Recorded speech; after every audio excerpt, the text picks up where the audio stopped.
Hi everybody. నేను మీ లక్ష్మి. వరమేదరి చెరవ 35వ ఎపిసోడ్ ఫ్రెండ్స్. ఆర్యన్ హాల్లో సోఫాలో కూర్చొని న్యూస్ పేపర్ అడ్డం పెట్టుకుని చదువుతున్నట్లు బిల్డప్ కొడుతూ కాలు మీద కాలేసుకుని స్టైల్గా ఊపుతున్నాడు. పరుగులాంటి నడకతో వచ్చింది చాముండేశ్వరి. ఆవిడ రావడం గమనించి మరింత ఫోజు కొట్టాడు. రావడమే బాబు, నా మనవరాలను నాకు ఇచ్చేయి అని రాగాలు తీయడం మొదలుపెట్టింది చాముండి. పేపర్ అడ్డం తీయకుండానే, ఏ సెక్యూరిటీ, ఎవరిని పడితే వాళ్ళని లోపలికి వస్తుంటే ఏం చేస్తున్నారు? మీరు గాడిదలను కాస్తున్నారా అని అరిచాడు ఆర్యన్. బాబు, వాళ్ళ తప్పేమీ లేదు. రిక్వెస్ట్గా నువ్వు హాస్పిటల్ నుండి తీసుకొచ్చిన నా మనవరాలను ఇచ్చేయి, నీకు ఏం కావాలని ఇస్తాను అంది బ్రతిమలాడుతూ చాముండి. పేపర్ అడ్డం తీశాడు ఆర్యన్. అప్పటి వరకు బెండై నుంచున్నదల్లా స్ట్రైట్గా నిలబడి ఆర్యన్ అంటూ భారీ షాకు గురైంది. ఆవిడ వైపు డెడ్లీలోకి చూస్తూ, ఎవరు మీరు? ఏమంటున్నారు? నాకు అర్థం కాలేదు. మనవరాలా? ఎవరి మనవరాలు? అడిగాడు కంచు కంఠం కంగున మ్రోగిస్తూ ఆర్యన్. ఆర్యన్, డ్రామాలు వద్దు. పాపను నువ్వే తీసుకొచ్చి ఇదంతా చేసావా అని ఊగిపోతూ కోపంగా అరిచింది తన ఒరిజినాలిటీ చూపిస్తూ చాముండేశ్వరి. ఆపండి అని గట్టిగా అరిచి, డ్రామాలు ప్లే చేయవలసిన అవసరం నాకు లేదు మీలా అన్నాడు కోపంగా ఆర్యన్. దెబ్బకు మౌత్ మ్యూట్లో పెట్టేసి కోపంగా చూస్తూ, బేబీ నీ దగ్గరే ఉంటే డాలీ అంత బాధపడుతున్నా ఎందుకు చెప్పలేదు అని అడిగింది చాముండి. ఎందుకు చెప్పాలి?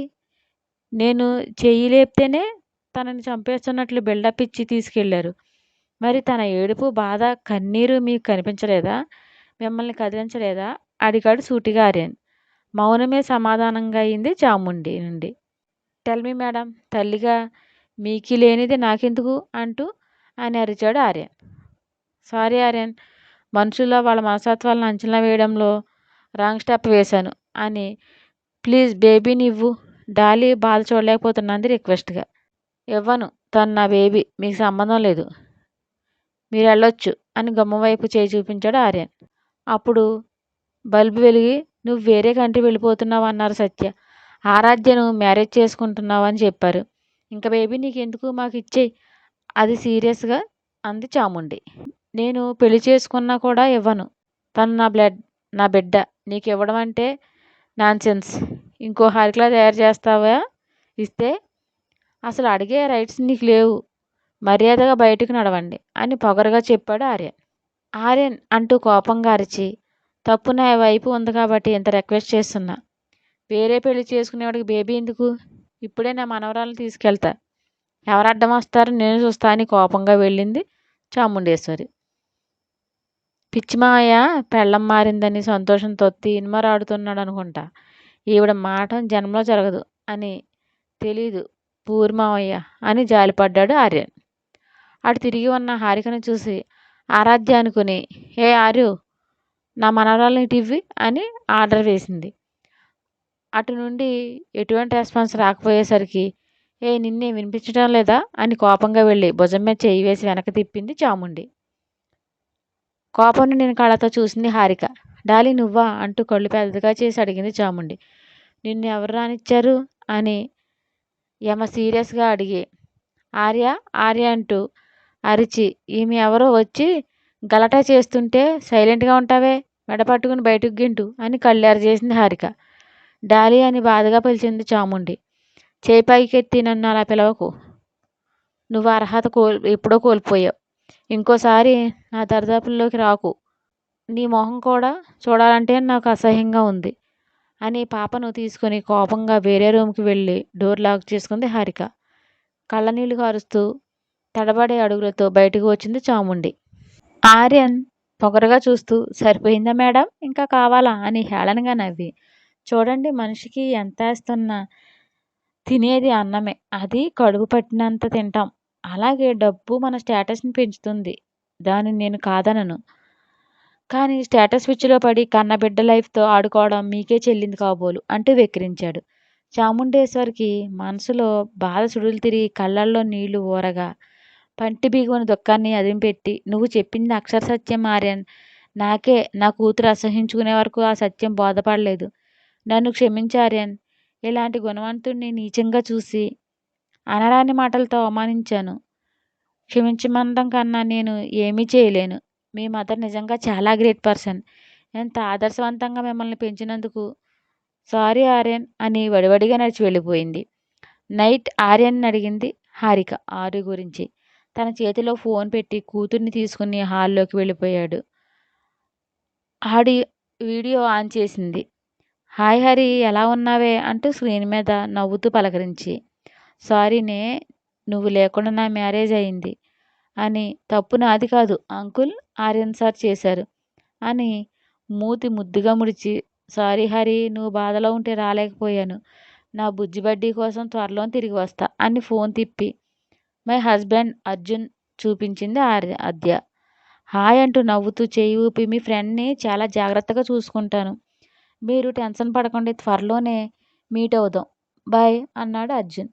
Miss you Harika, miss you so much అంది ఆరాధ్య. వీడియో ఎండ్ అవగానే కన్నీళ్లు కారుస్తూ ఫోన్ మీద వేళ్లతో తుడుస్తూ మిస్ యూ టూ ఆరు అనుకుంటూ ఎమోషనల్ అయింది హారిక. హారిక ఫ్రెష్ అయి రా భోజనం చేద్దువు గాని అని చెప్పి, పాప బారసాల రోజున సత్యదేవుని వ్రతం చేసుకుందరు గాని, కొత్త ఇంట్లో ఇలా చేసుకోవాలి అంది విజయ గారు. సరే అత్తమ్మ అని బేబీని ఆవిడకి ఇచ్చి స్నానానికి వెళ్ళింది హారిక. అత్తగారి చేతి వంట ఆవురవరమంటూ తిన్నది. ఈ 10 రోజుల నుండి భోజనం టైంకి తినక కొత్త సంతోషాలు తన లైఫ్లో మొదలవగానే ఎక్కడో ఉన్న ఆకలి వెతుక్కుంటూ వచ్చినట్లు అనిపించింది హారికకు. ప్రేమగా వడ్డిస్తూ, బాగా తినాలి, అప్పుడే పాపకు పాలు సరిపోతాయి అంటూ చెప్పింది విజయ. ఆమె ఏమి చెప్పినా తల ఊపుతూ సరే అని నవ్వుతుంది హారిక. ఆర్యన్ నవ్వుకున్నాడు. దీనికి గొర్రెలా తల ఆడించడమే తప్ప మైండ్ పనిచేయదనుకుంటా అని.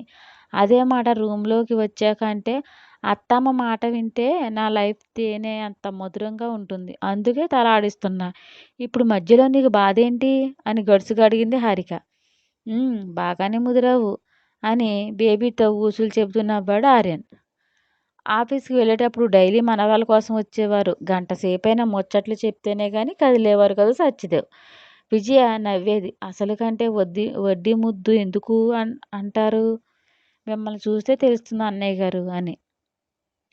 బ్రేక్ఫాస్ట్ చేస్తూ, ఏం చేయించాలయ్య, హారికతో టైం స్పెండ్ చేయడానికే ఉండేది కాదు, బిజినెస్ అంటూ తిరిగేవాడిని, నా మనవరాళ్ళ తీర్చుకుందాం అని నవ్వారు సత్య. బారసాల రోజు రానే వచ్చింది. సింపుల్గా చేసుకున్నారు వ్రతం బారసాల. పంతులు గారు పేరు రాయండి బియ్యంలో అన్నారు. ప్రజ్ఞ అని రాశాడు ఆర్యన్. బట్టలు పెట్టడానికి దంపతులుగా వచ్చిన తల్లిని చూసి మొహం చిట్లించింది హారిక. హారిక కూల్ అని చిన్నగా చేతిని తట్టాడు ఆర్యన్. బట్టలు ఇచ్చాక అక్షంత వేస్తుంటే హారిక తండ్రి పాదాలు తాకింది కానీ తల్లిని టచ్ చేయలేదు. కంట్లో చిరుతడి చేరగా వంగి హారిక నుదుటిన కిస్ చేసి, ఈ మా అమ్మని క్షమించరా బంగారం అని వెళ్ళింది బాధపడుతూ చాముండి. రోజులు కరిగిపోతున్నాయి. చాముండేశ్వరి బిహేవియర్లో చాలా చేంజ్ వచ్చింది. క్లబ్లు పార్టీలను బంద్ చేసేసింది. డాబు దర్పం అంతా వదిలేసి నార్మల్ లైఫ్ లీడ్ చేస్తూ ఒక ఆర్గనైజర్ స్టార్ట్ చేసింది మనవరాలి పేరున. అది చూసుకుంటూ టైంకి సత్య గారికి అన్నీ అరేంజ్ చేస్తూ అసలైన ఇల్లాలిలా మారిపోయింది. ఇంకా హారిక పూర్తిగా ఇల్లే లోకంగా ఉంటూ మిన్నుతో సంజయ్తో మరింత చనువుగా ఉంటుంది. నీరజను వదినాన్ని ఆప్యాయంగా పిలుస్తూ అత్తగారికి వంటలో హెల్ప్ చేస్తుంది. ఇంకా బుల్లి ప్రిన్సెస్ అల్లరితో ఇల్లంతా సందడి చేస్తుంది. రోజు విడిచి రోజు వచ్చేది చాముండి బేబీ కోసం. విజయ్ గారు వారించడంతో హారిక ఆవిడను చూసి మౌనం వహించేది. ఇది వరకులా కాకుండా విజయ్ గారితో ఎంతో ఆప్యాయంగా ఉండేది. నీరజ సంధ్యలతో కూడా చాలా బాగా మాట్లాడేది. మనవరాలను చూసుకుని మురిసిపోతూ కూతురిలో మిస్ అయిన ప్రతి ఫీలింగ్ని పాప దగ్గర ఫీల్ చేసుకుంది. ఊయల్లో ఊగుతూ కాళ్ళు ఆడిస్తూ మిన్నుని చూసి కేరింతలు కొడుతూ నవ్వులు చిందిస్తూ ఇంటికే కొత్త వెలుగు తీసుకొచ్చింది ప్రజ్ఞ. ఆర్యన్కి కూతురంటే అపురూపమే. ఆఫీస్కి వెళ్ళే వరకు క్షణం కూడా వదిలి ఉండరు. మామాల్లుడి వాదం ప్రిన్సెస్ని ఎత్తుకోవడం కోసం రోజు కోలాటమే ఇద్దరికి. వాళ్ళని చూసి అందరూ నవ్వుకునేవారు. 3 నెలలు పూర్తయ్యాయి. నైట్ వచ్చిన ఆర్యన్కి రతీదేవిలా దర్శనమిచ్చింది హారిక. హార్ట్ మీద చేయి వేసుకుని రుద్దుకుంటూ, ఏం చేద్దామనే ఎలా రెడీ అయ్యావు అని అడిగాడు ఆర్యన్. ముసిముసిగా నవ్వుకుంటూ, ఫ్రెష్ అయ్యారండి, ఏం చేస్తానో చెప్తాను అంది రొమాంటిక్గా చూస్తూ. ఆమె వైపు అలాగే చూస్తూ కొత్తగా ఉన్న సతిని కళ్ళల్లో నింపుకున్నాడు Aryan. Candle night dinner arrange చేసింది బాల్కనీలో. బెడ్ మీద ఉన్న వైట్ లాల్చి పైజామా వేసుకుని వచ్చాడు. ఆర్యన్ చేపుచ్చుకుని తీసుకెళ్ళింది బాల్కనీలోకి. టేబుల్ పైన వైట్ క్లాత్ వేసి దానిపై రోజ్ పెటల్స్, లవ్ సింబల్ అలంకరించిన క్యాండిల్ విరజిమ్మే వెలుగులతో అందంగా డిన్నర్ని అమర్చింది హారిక. చైర్ లాగి కూర్చుంటూ, ఏంటి మేడం ఇన్ని సర్ప్రైజ్లు ఇస్తున్నారు అంటూ నవ్వాడు ఆర్యన్. చిన్నగా నవ్వి డిన్నర్ వడ్డించి తనే స్వయంగా తినిపించి తను తిన్నది హారిక. రెప్పవాల్చకుండా తన్నే చూస్తున్నాడు ఆర్యన్. వైట్ బెనారస్ శారీలో తలలో తురిమిన మల్లెలు, మెడలో మెరుస్తున్న ముత్యాల హారం, లైట్ మేకప్తో మత్తెక్కించే పెర్ఫ్యూమ్, తీరైన అవయవ సౌష్ఠవం ఏదో లోకంలోకి తీసుకెళ్ళింది ఆర్యన్ని. చేతులు చాపింది హారిక. లేచి తనని చేతులతో లిఫ్ట్ చేసి తీసుకెళ్ళి బెడ్ మీద చేర్చాడు ఆర్యన్. కవ్విస్తూ సంసారాల సరాగాలకు ఆహ్వానించింది హారిక.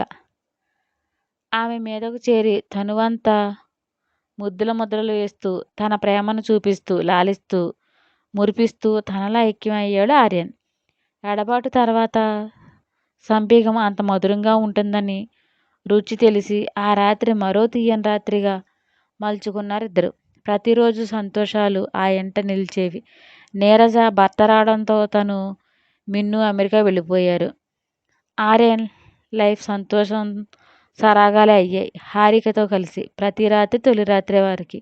6వ నెల రావడంతో దొర్లుతూ కేరింతలు కొడుతూ మనుషులను గుర్తుపడుతుంది ప్రజ్ఞ. ఆఫీస్ నుండి ఆర్యన్ వచ్చాడు. తన డాడీ మాట వినగానే బెడ్ మీద ఉండకుండా ఎగురుతూ నెడ్డెత్తేసింది ఎత్తుకోమని. బంగారు ఫ్రెష్ అయి వస్తా అన్నా వినకుండా దొర్లుతూ బెడ్ అంతా రౌండ్స్ కొడుతుంది బుడ్డది. హారిక నవ్వుతూ, పడతావు డాడీ వస్తారు ఆగు అంటుంటే కాళ్లతో సైకిల్ తొక్కుతూ అమ్మ చేతులు నెట్టేసింది బుజ్జిది. ఏంటి అల్లరి, మీ డాడీని చూసి ఎక్కడా లేని హుషారు వస్తుందే. నేను మనిషినే అంది కోపంగా. ఊ ఊ అంటూ ఒంగలు కొడుతూ కేరింతలు కొట్టింది అవును అన్నట్లు ప్రజ్ఞ. ఆర్యన్ గట్టిగా నవ్వేశాడు కూతురు అల్లరి చూసి. నిహారిక గుర్రుగా చూస్తూ తల కొట్టుకుంది. ఇద్దరితో వేగలేం. సమాప్తం. ఆదరించిన అందరికీ కృతజ్ఞతలు. నా స్టోరీ మీకు నచ్చినట్లయితే ఒక లైక్ ఇచ్చి షేర్ చేయండి యార్. ప్లీజ్ సబ్స్క్రైబ్ చేయండి బడ్డీస్.